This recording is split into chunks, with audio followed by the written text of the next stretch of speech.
Now, Maggie, I can see you here and I'm anxious to introduce you, but before I do, I want to acknowledge that one of the most important sources of material for historians like me are the hundreds and even thousands of oral histories collected by indefatigable researchers like our next speaker.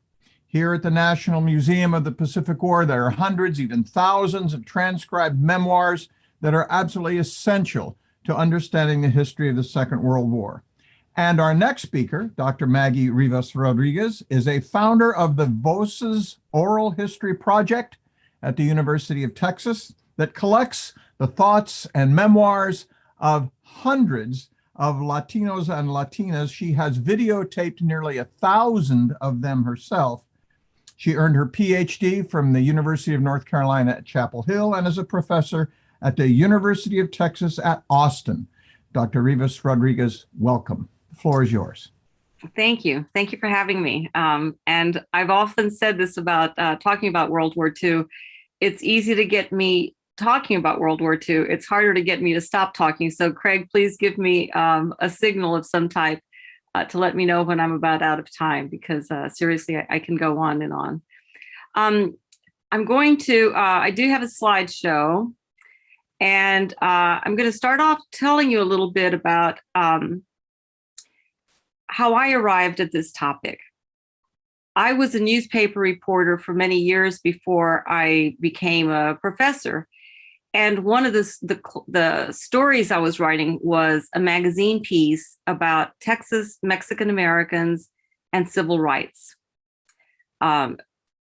Texas Mexican Americans of the World War II generation, because that was the generation that really did open doors for a lot of people like me. And I say this every time I give a talk about World War II, that had it not been for that World War II generation, people like me would never have had the opportunities that we've had.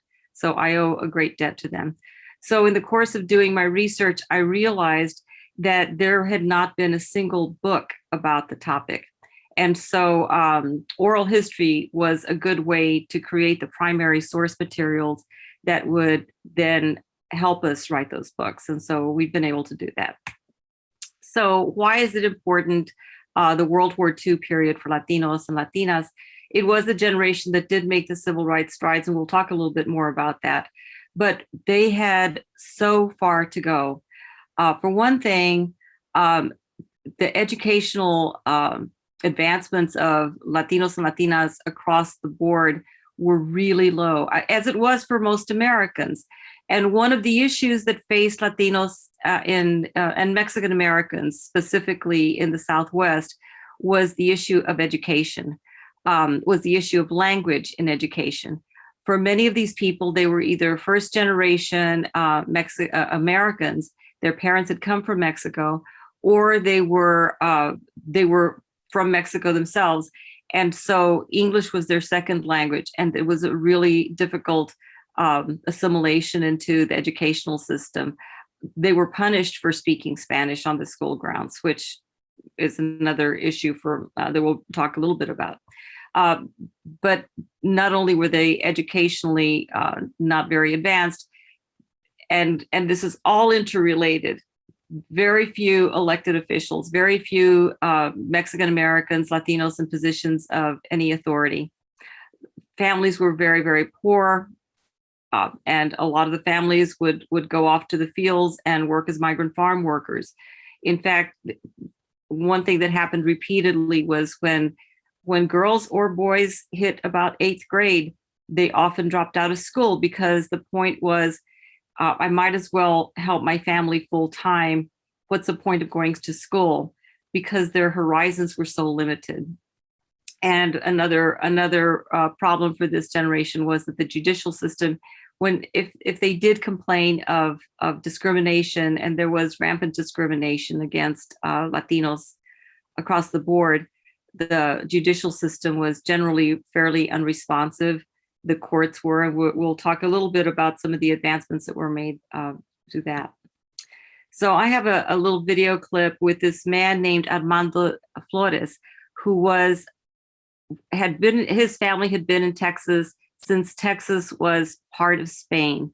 And so he had this fascinating anecdote that says a lot about where Mexican Americans were placed during this period. It must have been below freezing. The wind was blowing from Oklahoma into Checkwood Field, and everybody was in line and huddled. And we had our hands in our pocket, and a lieutenant got on the platform up there and says, American soldiers stand at attention in a cold day or a hot day.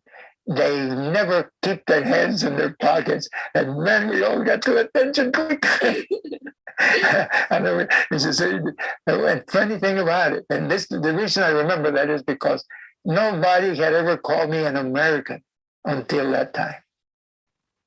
And this is an important point, because it does come to the point of how Mexican Americans in particular were regarded in the United States, regardless of how long their families had been here. And that has, and I heard the previous speaker, and she talked about Native Americans, and I think there's a lot of similarities between Native Americans, who were the original inhabitants of our country, who were then not treated as Americans. And it's an important point for this man. This is Albino Mendoza, who was in the Navy during World War II. The Hispanics served in every branch of the military, and we had them as gunners on bombing raids. What I don't remember too much is having any officers, and mainly is because there was not enough of us getting educated and graduating from colleges. So one question that we get, and I've gotten from the very beginning, that we started this we're now a center, the Voces Oral History Center. We began in 1999. And since the very beginning, one of the questions that has bedeviled me was how many Latinos, Latinas served during World War II. And it's a very ambiguous number for us. We say around 400,000. But one of the issues was that race was and continues to be a really difficult issue for Hispanics because for this point, these are 5 brothers who served in the military. All 5 of them served in the military during World War II, the Boteo brothers of Texas, Gregorio, Crisantos, John, Simon, and Trinidad. All 5 of the brothers were provided us with their photographs and also provided us with their DD-214s. On the DD-214s, under the race categorization, 3 of them are listed as white and 2 of them are listed as Mexican. So the point is that, the military really didn't know what to do with Latinos overall. We do have cases of Afro-Latinos, particularly Cuban Americans. This is a man named Norberto Gonzalez. He was born in Cuba and came to the United States. In Cuba, he was just Cuban. He was just another Cuban. When he came to the United States, because of our racial categories here, he was not regarded as Cuban anymore. Now he was regarded as Black. He was put into a general unit during World War II and quickly decided that he was more comfortable in the segregated colored unit because he felt more welcome there. And that's true. We have 2 Afro-Latinos, 2 Afro-Cubans that we've interviewed, and both of them had the same experience where they felt when they were put in the general unsegregated units, they did not feel like they were accepted because of the color of their skin.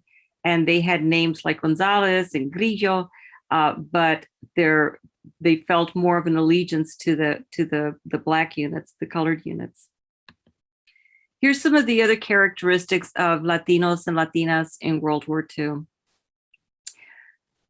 Large families. Of course, a lot of the families in that generation were large. This is the De Los Santos family, and they moved around, but they were from San Saba, Texas. They had 8 sons who served in the military during World War II. One of them was killed in action, And a couple of the other ones had trauma that they never recovered from. And so one of the issues that we have come up against over and over again is that men who had been traumatized by being in combat would find that they were, when they came back, there was not a good way of dealing with that trauma. And so they often refer to it at the time that PTSD was not a term. They called it that they were shell shocked, or they had a bad case of nerves. So we have men who came back and became and had alcohol problems, and this is something that a recurring theme. We've interviewed men who came back and became alcoholics and fought very hard to overcome that, and were able to overcome that. We also have cases. We have one case here in Austin of a man who came back, and he had been a watch repairman before World War II, before he entered the military. When he came back, his nerves were so shot that his hands were shaking, and he could no longer do the fine motor skills that were required of repairing watches. So he told us during the interview that he had to sleep with his father for the first several months after he came back, because he was terrified every night. He was just terrified. He went to the doctor, and the doctor said, "What you need to find a good woman to get married to." And damned if he didn't find a good woman and married her, and really that lifted him up, and he was able to have a fairly normal life after that. But the point that I'm really talking about right now is, I know that there are a lot of other families, and not just Latino families, but there were large families across the board in the U.S., and many of them had multiples who served in the world in World War II. Some of the other things that our interview subjects faced was that it was very commonplace to lose one or even both of their parents during childhood. This handsome devil is Ramon Martin Rivas. He happens to be my father, and he lost both of his parents when he was 13. He was one of 13 children and was the baby, and so he was raised by older brothers. When I interviewed my father in 1999, because I said that if I didn't interview my own parents as part of this project, and I would never forgive myself. And so one of the first things I did was that summer in 1999, I interviewed my father, and at the same time, a friend of mine interviewed my mother in the kitchen. But one of the things that I can tell you from the interview, but also from knowing my father as I did, was that he felt that loss of his parents all of his life. And I do believe that for my father, and for a lot of other men and women who felt that loss of a parent or even both parents during childhood, it was traumatic, and it affected them throughout their lives. My father's response was to be the best father he could ever be. And for my father, who was raised with all boys, he ended up having one son and then 6 girls. So he was not used to dealing with girls, and we were very girly girls. I remember one thing. This is a small aside, but I do think it's funny. He wanted us to climb a tree one day, me and my 2 younger sisters, and I must have been about 7 years old. So he like put us up on a branch and said, "Climb up to that next branch." And all 3 of us were just terrified. We'd say, "Daddy, Daddy," we're really scared. And he just couldn't understand. He did not understand that, we were not the rough and tumble kids that he was brought up with. But we've had other people, and I have to say, we've ended up interviewing 660 World War II veterans and civilians. And it's very, very common for us to have, during the course of the interview, have someone cry about losing a parent when they were children. That loss is something that haunted them and continued to haunt them for the rest of their lives. Many of the people that we've interviewed were not US citizens. Luis Leiva grew up in Laredo, had been born in Mexico, but was adopted by a family in Laredo, Texas, which is on the border. And later he moved to Corpus Christi, but he like many of the people that are dreamers today, the immigrants who were brought over as young children, the only country that he ever knew was the United States. And so when it came time, he was recruited and asked if he wanted to join. And he said, yes. He said, I know no other country. And he joined the military and he was actually stationed in Europe, in the European theater. Many years later, he was still, at the time of his death, he was still trying to get his citizenship. It was not something that was automatically given to somebody who served in the military. We have a few that were, told, if you get your citizenship now, you can. This will enable you to become a citizen, and that was not true. Language, as I said earlier, was a major issue. It was a unifier for a lot of people. For people like, this is Miguel Encinas. He was born and raised in northern New Mexico, and he spoke English, and his English was very good. But in the community that he grew up in, it was really monolingual. And as I said earlier, a lot of Mexican Americans, Latinos of this generation, dropped out of school early on. If they got to 8th grade, that was an accomplishment. But many of them dropped out when they were about in 4th grade. And so because of that, because the language, it was so difficult for them to speak only Spanish at home and then go to school and speak English. And they were punished for speaking Spanish on the school grounds. So I have to take a little time to talk a little bit about that part of it, because I think it's really essential, and the attitude and the relationship to Spanish as part of your culture is a really essential part of Latino culture. For many of the people that we've talked to, when they were punished for speaking Spanish, they were made to feel that their language was inferior. And because their language was part of their culture was inferior. And because it was their culture, they felt that they were being given the message that we are inferior. And over again, since they were very, very small, all the way until they were older, as adults. And interestingly enough, we have one interview with a Mexican American who grew up in California. And he had his grandmother was from Mexico, and his grandmother would say, isn't that interesting that you're being punished for speaking Spanish? And then when you get to high school, you'll get, you can take a class in Spanish who's taught by someone who's not a native Spanish speaker, and you get a good grade if you can speak Spanish. And so the irony of all this was never lost on the people of this generation. They understood very well the underlying message of not being allowed to speak Spanish and what that said about them. Miguel Encinas joined the New Mexico National Guard, which was federalized during World War II.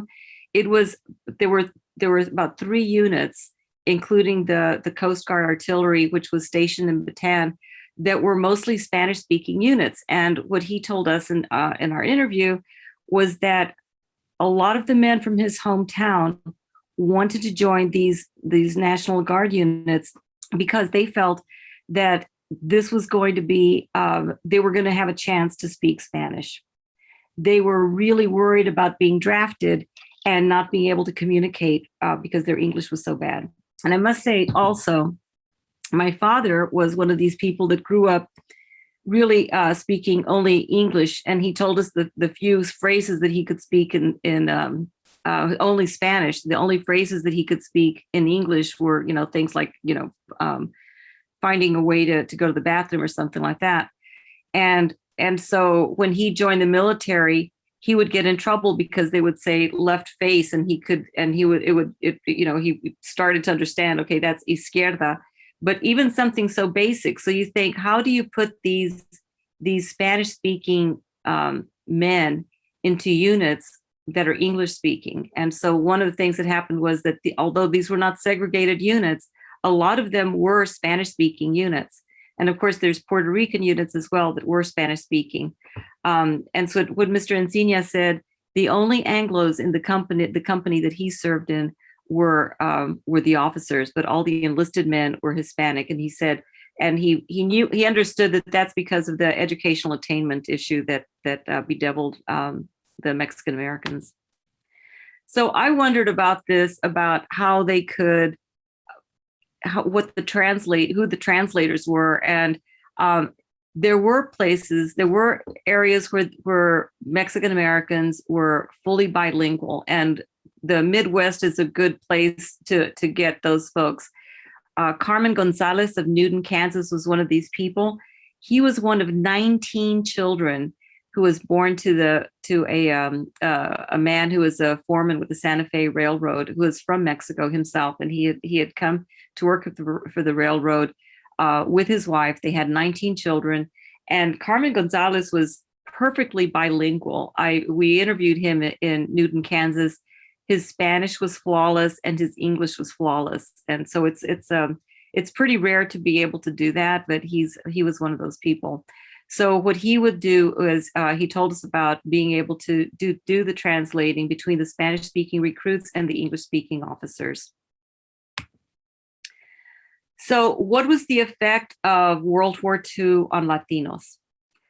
Well, one thing that happened is, for a lot of the families that traveled to work as migrant farm workers, the only places they knew were their towns that they lived in, and then if they went as on the migrant stream to work in farms, they knew the fields that existed in Michigan and Wisconsin, in places like that, in West Texas, but they had not had a chance to get out of their own little worlds. So for them, they got a new worldview. And over again, what we hear from the World War II vets is that when they were walking along in wearing their uniforms, they were treated as Americans. That idea that putting on that uniform gave them that ticket to be considered an American was important to them. And they got a chance to travel around the world. They got a chance to see, and in fact, when they were stationed in the Philippines, over and over again, what we hear is meeting Filipinos who spoke Spanish and having that connection with them, and seeing that, not understanding really the whole idea of the Philippines had been colonized by the Spanish, and that's why they spoke Spanish, but finding a connection based on language. And of course, a lot of Filipinos had Spanish surnames, but finding that connection and just kind of amplifying their idea of what it is to be, to have a language and their own place in the world. Also, it gave them a very new idea of Latinos from other places. So for instance, Puerto Ricans got to meet Mexican Americans, and they got to meet Cubans, and they got to meet Mexican Americans from different states, and understand that the way things were in Texas or in Tucson or in New Mexico or in California, comparing what was the experience of Mexican Americans there, what was the experience comparing Mexican American experience to the Puerto Rican experience, and it gave them a whole different idea of what it is to be Latino, and also within that, what it means to be an American of Latino descent. So after feeling like Americans, and after being in foxholes and being being shot at and doing everything they had to do alongside Anglos, which back home, a lot of them tell us they had no relations to Anglos, who were usually in the power positions. So all of a sudden they started to realize, well, wait a minute, I'm working alongside this Anglo, and he's no smarter than I am. So why is it that our people are supposed to take the positions where we're being supervised by Anglos all the time? They started to change their ideas of who they were. And once they started to question some of the status quo, it had a huge effect on all of us. They also found that they had greater opportunities, and we'll get to that in a second.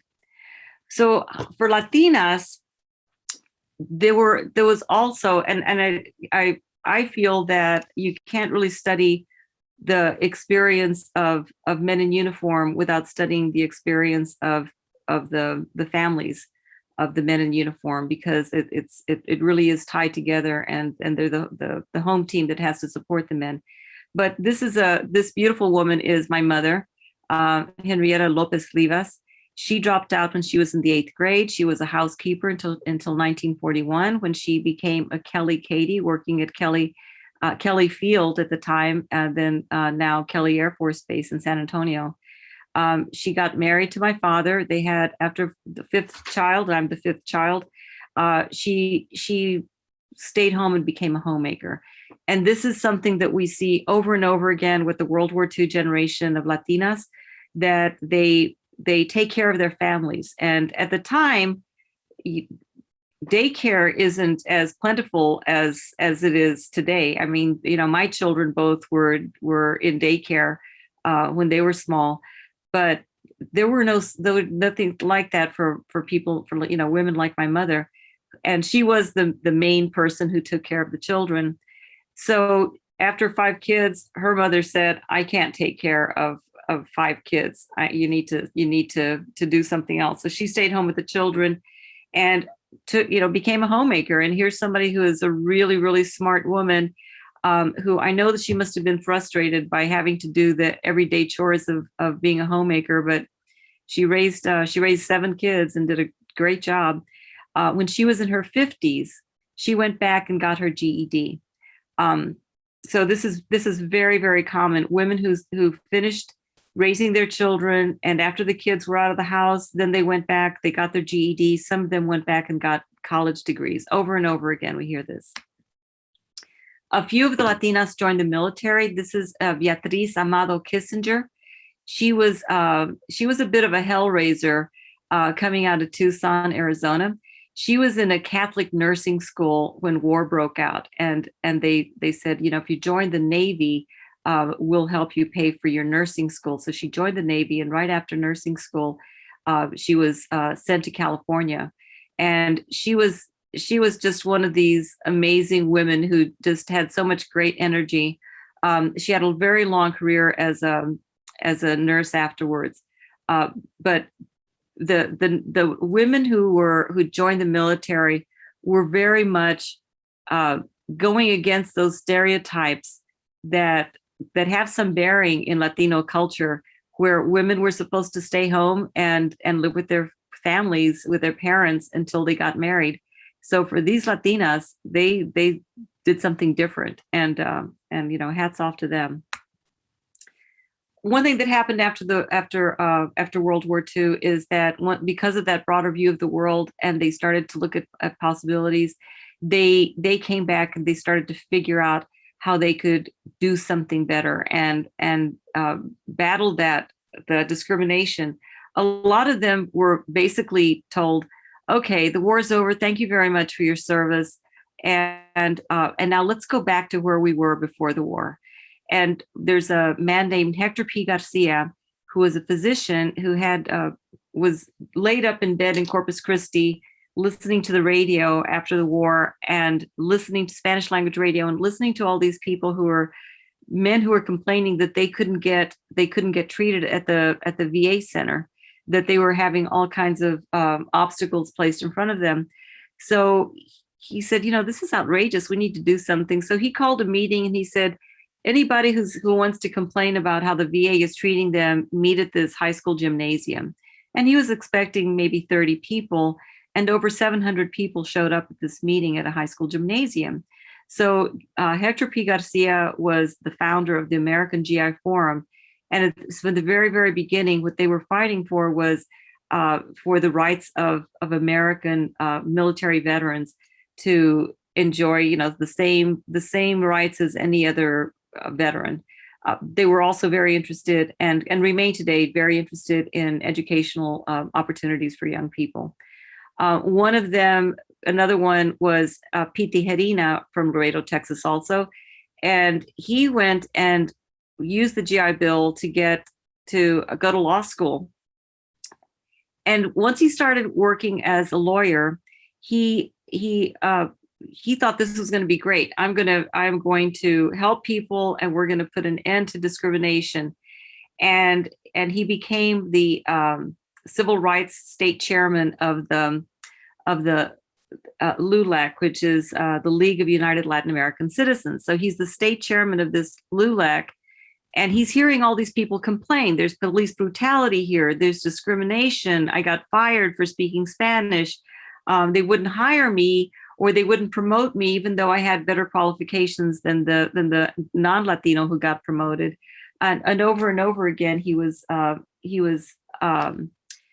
hearing these complaints, and he realized he didn't have any power to do anything about them. So he said, what can we do? Well, we can file a lawsuit. To file a lawsuit, it needs to be a class action lawsuit. That's very expensive. So in the end, he ended up creating MALDEF. So the GI Bill was really did open a lot of doors for people. They were able to use it to go to college, or to use it to get trade schools. These are some of the obstacles they found, though. And this was mainly from Pete Herina. Juries still lacked Hispanics. They had to pay a poll tax, which prevented poor people from voting. And basically, they had no power from state and local officials who just couldn't understand how these people who had been working in agricultural fields could possibly make a contribution to our country. And the other part of it was a lot of Hispanics were just unaware of their rights. It was the beginning of political representation. In El Paso, it took a long time, but Raymond Theas was finally elected mayor in 1957. He was a World War II era veteran. He actually served in the Panama Canal. And he was an attractive candidate because he understood bureaucracy. He was a clean candidate. He had, was very, very mainstream, and he was patriotic. And because of that, he was regarded as one of the candidates who could make it, and he did. So what is the legacy of the World War II generation? The sons and daughters of this generation really did, like I did, and my cohort, we benefited from the doors that were opened by us. Our parents were the ones who told us, get an education. It's the one thing they can never take away from you. And they pushed us to get an education. Even those who were unable to get an education for themselves, they understood the value of it. And they understood that this is something that is really an investment in your future. So they pushed us, and so we responded. They also were the generation that became involved in bilingual education, trying to remedy some of the problems that had been inflicted on people, because children needed to learn English, but they needed to do it in a less traumatic way than just being told that your language is inferior. And the legacy of the World War II generation is that their sons and daughters sometimes became very impatient with the slow pace of advancement. And so there was a Chicano movement for Mexican Americans and a greater interest in learning history, learning the language. So if you want some more information, you can go to our website. It's vocescenter.org.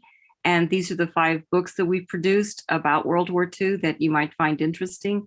The last one, Texas Mexican Americans and Post-War Civil Rights, is really based on those original interviews that I started to do way back in 1992 when I was working on that magazine story.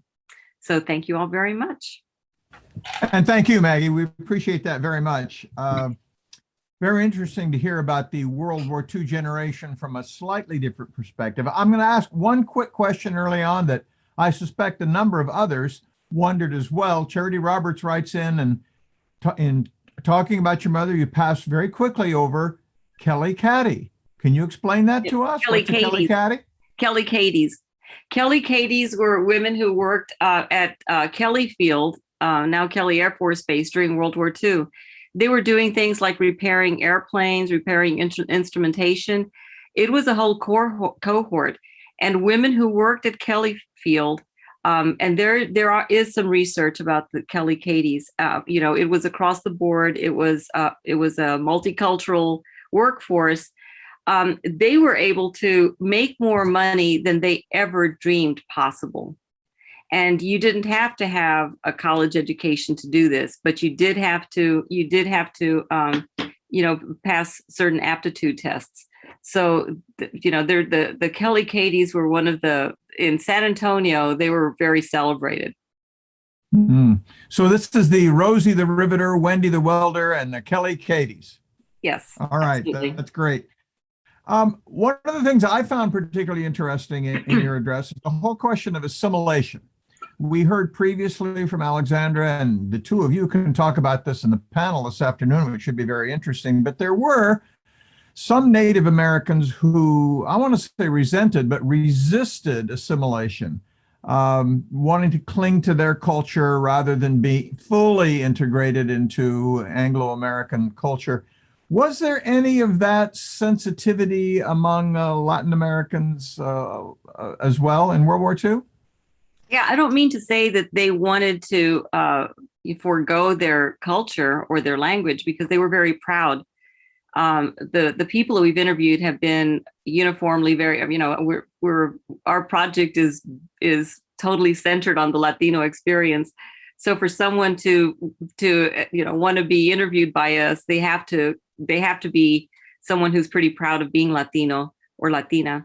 So the folks that we've interviewed were very proud of that, and weren't looking to not to leave behind their culture or their language, but they did feel that it was important. And I think that this is still an issue for a lot of Latinos who are not native U.S. Citizens. There is that they want to learn English, and they understand that English is the ticket to be able to do get all kinds of different jobs and have the educational opportunities that they wouldn't have otherwise. I'm curious about the experience you had in interviewing your own father as one of the many people that you talked to about their experiences in World War II. And I wanted to bring it up in particular because in my own experience, I've talked to both veterans and particularly children of veterans who said that the children never knew what kinds of experiences their fathers had had in World War II. They didn't want to talk about it. They didn't want to revisit it. They certainly didn't want to brag about it. But then if asked for the sake of history, if you would then discuss it, many of them would open up. And I wondered if your father had ever talked about his military experiences prior to your interview, and did you learn new things about him? Thank you so much for asking that question, Craig. My father, he did talk a little bit about it growing up, but I don't know that it really didn't, I don't think it really made sense to me until I was much older. I think that's pretty common for people. But in 1992, I asked my father if he wanted to take a trip with me, just the two of us. Mm-hmm. And he was stationed in Dutch Harbor. And so we went and we flew to Dutch Harbor on a little propeller plane. We retraced his steps. We saw the pillboxes. And all the time he was reminiscing about what that was like, but I wasn't right next to him the whole time. That was 1992. 1999, I sit down with my father and I interview him. And as I'm interviewing him, he's talking about seeing the Japanese Zeros strafing the island. Mm-hmm. So I finished the interview and the camera's off, and I said, "Daddy, you and I went there in 1992, and you never told me you saw the Japanese Zeros strafing the island." And he looks at me and says, "Well, mija, you never asked." Yeah. Which I think is just one of the reasons that the interview is so important, because it's a little bit formal. I was really looking at that experience and really asking those kind of with a purpose. It's not having just a conversation, just, by the way, tell me about this, but it's like, you're there for a purpose and you're just concentrated, you're focused. And so he opened up and he told me things that I did not know before. The other thing that he told me that I thought and this gets to another point you just asked about a second ago, Craig. My father was, back home in the little town he grew up in, the ranch area. He grew up in Charlotte, Texas. Everybody there spoke only Spanish. And he was very worried about losing his Spanish and coming back to Texas and not being able to communicate with his family. So he talked about listening to the radio. There's this phenomenon called distance. I forget what it's called, but it's like radio waves can travel from the Border Blaster radio station in Piedras Negras, Mexico. They would travel as far as the Aleutian Islands at about 2 or 3 in the morning when conditions were just right. And he would ask to do guard duty during those times because he didn't want to forget his language.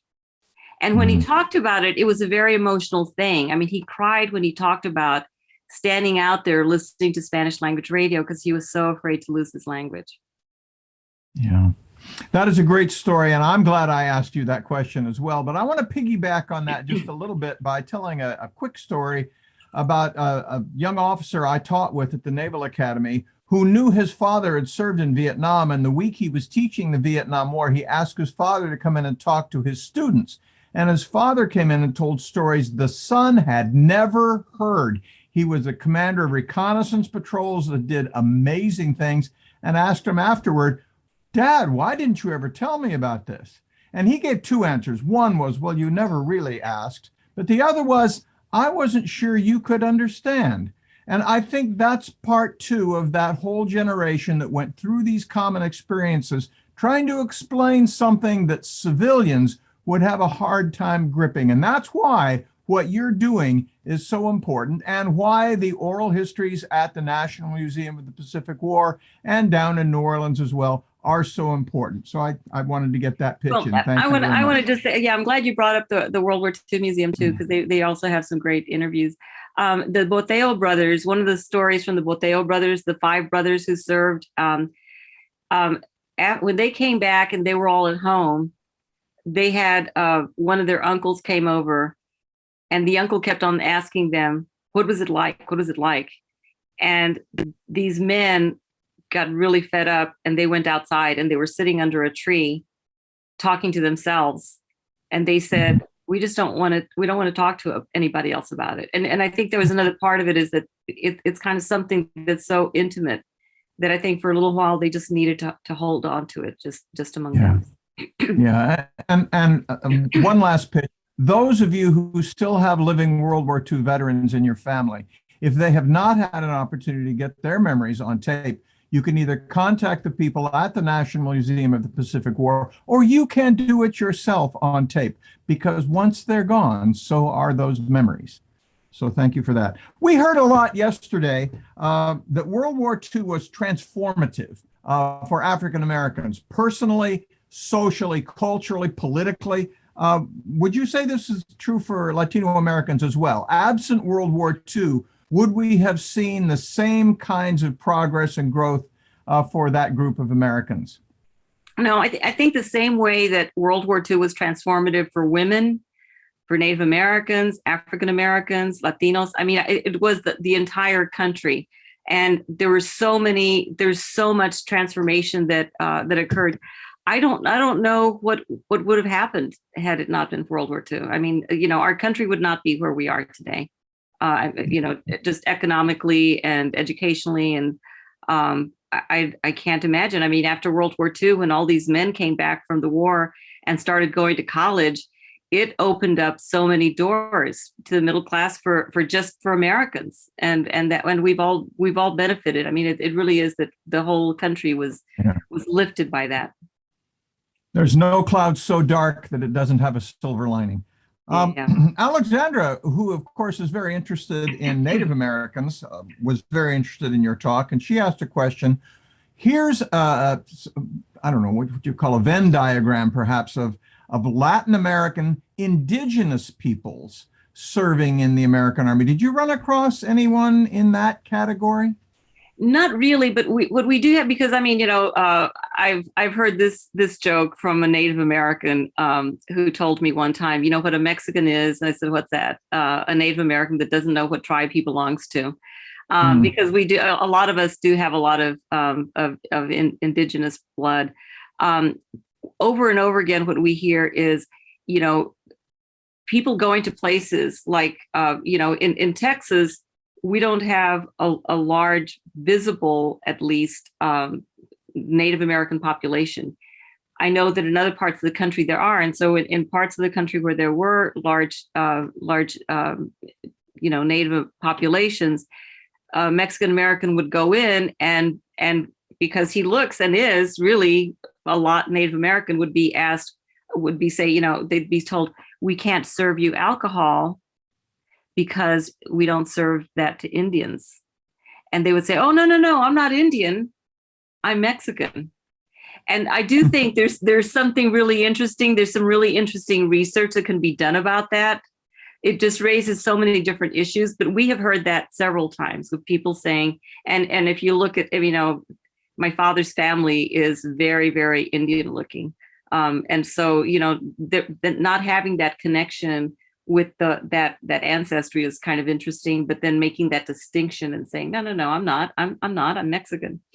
It's really fascinating. The distinctions are absolutely fascinating, particularly in terms of your conversation about the Boteo brothers, 3 of them being categorized, self-identified as white, and 2 of them as Mexican, which is not Latino or today Latinx or whatever the phrase might be.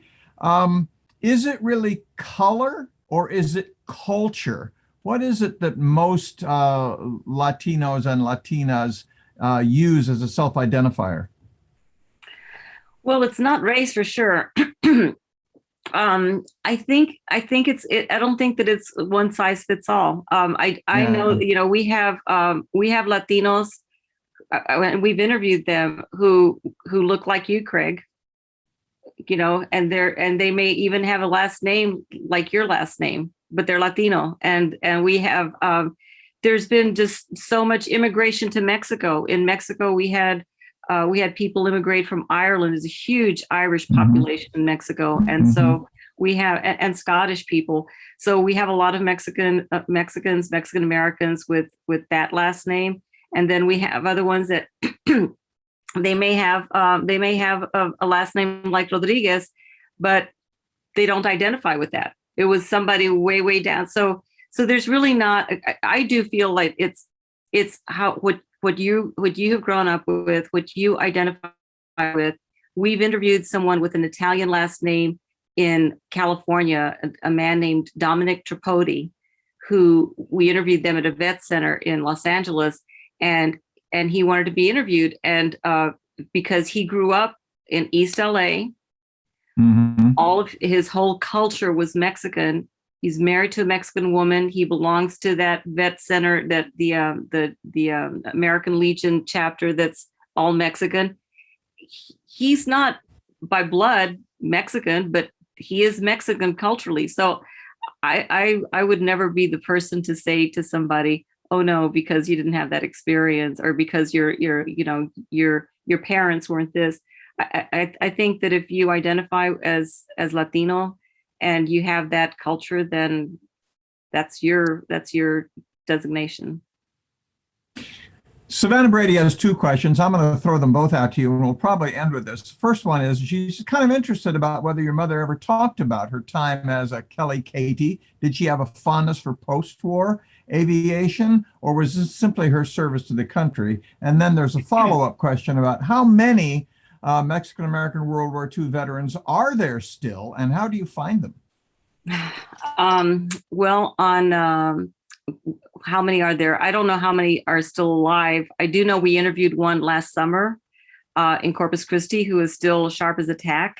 I have a friend who's a fighter ace in California, in Los Angeles, who is 99 and still sharp as a tack. I talk to him by phone, pretty frequently. There's not very many, and this past year we lost 2 that became very, very close personal friends of mine. Both passed away this last year.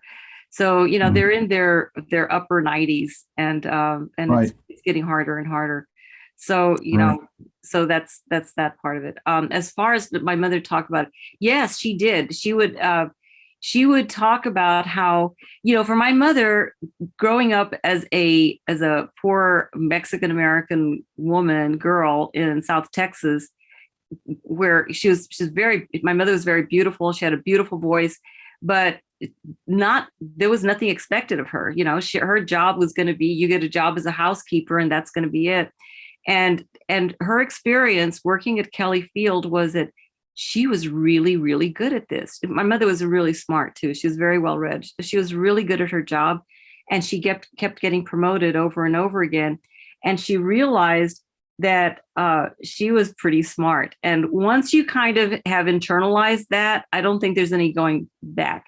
So my mother always, until she passed away 3 years ago, she always knew how smart she was. You know, she was the woman in the neighborhood who the neighbors would come over to help figure out, you know, the neighbors who didn't speak very good English would come over and say, Doña Rivas, explain to me, what does this letter mean? And so she would be the one to help them out. So, yeah.